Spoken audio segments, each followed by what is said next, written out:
FRISCO before FC Dallas heads into a very light Week 31 in MLS action as one of just 4 games during the international window. Let's take one last look back at a few things we learned in a 0-0 with Orlando. All-around defensive effort first. I'd like to point out the growth we've seen out of Jesse Gonzalez, not only this season, but especially in the last month. After a difficult stretch through July and August, the homegrown has rebounded with possibly his 4 best performances in the last 5 games. We've talked about his offensive performance in Atlanta, and that it was a season high, but he's backed it up with 3 clean sheets in 3 weeks. This one in Orlando the most dramatic, by far, nearly single-handedly earning FCD a point over the last 10 minutes. Another big takeaway, however, was the pure team effort that went into the defensive shape in Florida.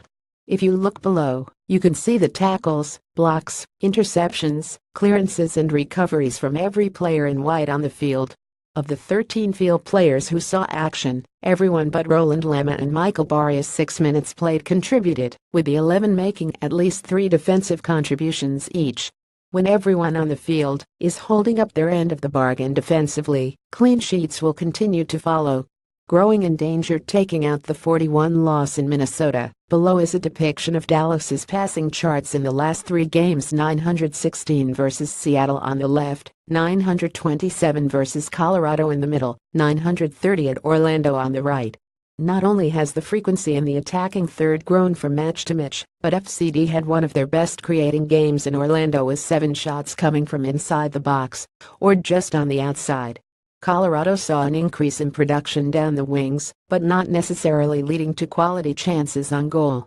Saturday was a combination of the two, and if not for 5 saves from Joe Bendick on Dallas's 5 shots on target, goals would have followed. Make the most of the game, and him getting a 4th point in the week was a good result for a Dallas team that picked up that equivalent in the previous 10 weeks. The results around the Western Conference playoff race, however, were not. FCD is in 8th place, tied on points for the 6th and final spot, but with 10 wins compared to 12 from Real Salt Lake and San Jose and 11 from Houston, who also have a sizable lead in goal differential. Dallas must take advantage of their last game in hand over the former 2 on Saturday in Colorado, with the first tiebreaker being wins. If they're going to make the playoffs, they'll need to win out on points alone.